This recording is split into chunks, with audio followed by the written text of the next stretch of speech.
Hər kəsə salam olsun. Bu gün sizlərlə elektron imza və elektron sənəd haqqında qanundan 10 əsas sualın izahına baxacağıq. Qeyd edim ki, bu suallar hər biri qəbula da, müsahibəyə də düşə bilər. Ona görə diqqətli şəkildə bu dərsə qulaq asın. İlk olaraq sualımız 1. Qeyd olunur ki, elektron imza və elektron sənəd haqqında qanunun əsas məqsədi nədir? Uşaqlar, bu qanunun əsas məqsədi elektron imza və elektron sənəd istifadəsinin, həmçinin bunların, bu ikisinin elektron sənəd dövriyyəsində tətbiqinin təşkilatı və hüquqi əsaslarını müəyyən etməkdir. Yəni bunlar necə, məsəl üçün, bu proseslər həyata keçiriləcək? Falan bir ərizə yazırsınız. Bu ərizə necə qeyd olunacaq həmin bu elektron sənəd dövriyyəsində və s. Həmçinin qanun bu prosesdə iştirak edən subyektlərin də hüquqlarını müəyyən edir və aralarında yaranan münasibətləri tənzimləyir. Uşaqlar, burada olan subyektlər dedikdə fiziki şəxslər ola bilər və yaxud akkreditə olunmuş mərkəzlər və s. Yəni bunlar da subyekt ola bilərlər. İndi isə keçək ikinci sualımıza. İkinci sualımız nədir? Elektron imza ilə gücləndirilmiş elektron imza arasındakı fundamental fərqlərdən danışır. Elektron imza, imza sahibini identikləşdirməyə imkan verir, düzdürmü? İdentikləşdirməyə imkan verir. Yəni həqiqiliyi təsdiqləyir də, belə deyək. Gücləndirilmiş imza isə həm imza sahibini identikləşdirir, yəni bilir ki, bu kimə məxsusdur, həm də imza sahibinin nəzarəti altında yaradılır deyə əlaqəli olduğu məlumatın bütövlüyünü, dəyişilməzliyini və saxtalaşdırılmadığını neyləyir? Təmin edir. Yəni gücləndirilmiş elektron imza dedikdə burada daha yüksək təhlükəsizlik səviyyəsi vardır. Bu haqda mənim elektron imza haqqında qızıl qaydam var, ora da baxa bilərsiniz. İndi isə keçək digərinə. Digərimiz sual 3-dür və burada qeyd olunur ki, hansı halda gücləndirilmiş elektron imza şəxsin kağız daşıyıcıdakı və möhürlə təsdiq edilmiş əl imzasına bərabər tutulur.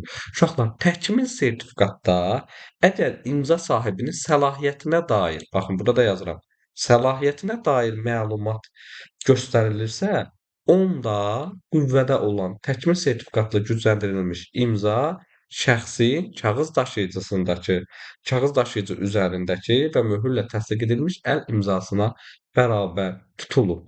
Bax, bu sualın cavabı da buydu. Dördüncü sualımıza baxaq. Elektron sənəd hansı hallarda kağız daşıyıcıda olan sənədə bərabər tutulmur deyir. Uşaqlar, elektron sənəd Azərbaycan Respublikasının qanunvericiliyi ilə sənədin notariat qaydada təsdiqi və ya dövlət qeydiyyatı tələb olunduğu hallarda kağız daşıyıcıda olan sənədə bərabər tutulmur. Harda?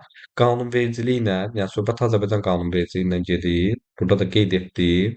Qanunvericiliyi ilə sənədin notariat təsdiqi, baxın burada da yazaq, notariat təsdiqi, siz də qeydlərinizi aparın və bir də dövlət qeydiyyatı tələb olunursa, yəni bu zaman kağız daşıyıcılaşdırma bərabər tutulmur. Bu cür hallar üçün isə, yəni qanunvericiliyə uyğun olaraq qeydiyyata alınma və ya təsdiq edilməsi tələb olunur. Sonra keçək 5-ci suala. Dövlət hakimiyyəti orqanlarının informasiya sistemlərində elektron sənəd mübadiləsi üçün hansı növ imzadan istifadə edilməlidir? Məsələn, olsun Maliyyə Nazirliyi. Bax, bu Maliyyə Nazirliyinin elektron informasiya sistemində, belə deyək, elektron sənədi mübadilə eləmək üçün hansı növ imzadan istifadə edilir? Ümumiyyətlə, burada yalnız gücləndirilmiş imzadan, baxın, burada da yazaq, yalnız bir gücləndirilmiş imzadan söhbət getməlidir. Bir də sertifikatlaşdırılmış imza vasitələrindən istifadə edilir. Bax, bu ikisi. Siz də qeydinizi apararsınız. İndi mən burada uzun-uzadı yaza bilmirəm mousedan yazdığım üçün. Eyni şəkildə bu orqanlara əgər fiziki və yaxud hüquqi şəxslər də məlumat bildirisi göndərirsə, o da gücləndirilmiş imza ilə təsdiqlənməlidir. Yadımızda saxlayaq. 6-cı sualımız maraqlı sualdır. Qeyd olunur ki, elektron sənədin ümumi və xüsusi hissələri hansı məlumatları ehtiva edir? Uşaqlar, ümumi hissədə sənədin məzmunu və ünvanlandığı şəxsdir. Məsələn, sənədin məzmunu nədir? Ərizədir, nədir və bu kimə ünvanlanıb? Amma xüsusi hissədə isə burada olur elektron imza və vaxt göstəriciləri. Məsələn, ərizələrdə görmüsünüz, sonda yazılır burada tarix və bir də imza çəkilir. Söhbət bundan gedir bu da. Xüsusi hissədə bax bu ikisi olur. Sonra keçək digər sualımıza. Digər sualımız 7-ci sualdır. Elektron sənədin daxili və xarici təqdimat formaları nə deməkdir və onlara nümunələr verin.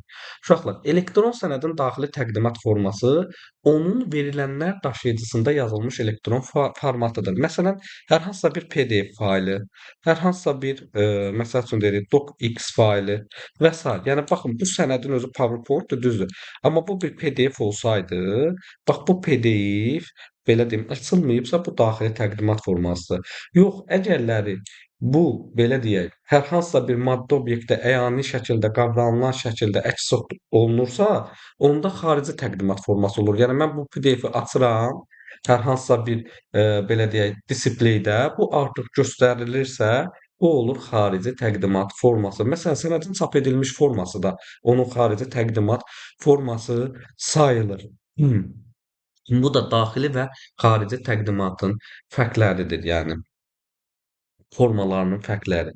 İndi keçək digərinə. Elektron sənədin əsli və surəti necə müəyyən edilir? Elektron sənədin elektron formada surəti ola bilərmi? Uşaqlar, elektron sənədin əsli yalnız daxili təqdimat formasında olur. Baxın, burdan da yazıram. Yalnız daxili təqdimat formasında olur. Və qeyd edək ki, onun bütün eyni nüsxələri əsl hesab edilir və qeyd olunur ki, elektron sənədin elektron formada surəti ola bilməz. X deyirəm bunu. Bunu da mütləq şəkildə yadınızda saxlayın və onun surəti yalnız qanunvericiliyə uyğun şəkildə təsdiq edilmiş forma olur. Növbəti sual 9-cu sualımızdır. Tərəflər arasında başqa razılaşma yoxdursa, elektron sənədin göndərilmə və alınma vaxtı necə müəyyən olunur? Gəlin baxaq, elektron sənədin göndərilmə vaxtı onun göndərənin nəzarətində olmayan informasiya sisteminə daxil olduğu an hesab olunur. Alınma vaxtı isə sənədin alanın göstərdiyi informasiya sisteminə daxil olduğu andan sayılır. Bu da bizim 9-cu sualımız. Növbəti sualımız 10-cu sualdır.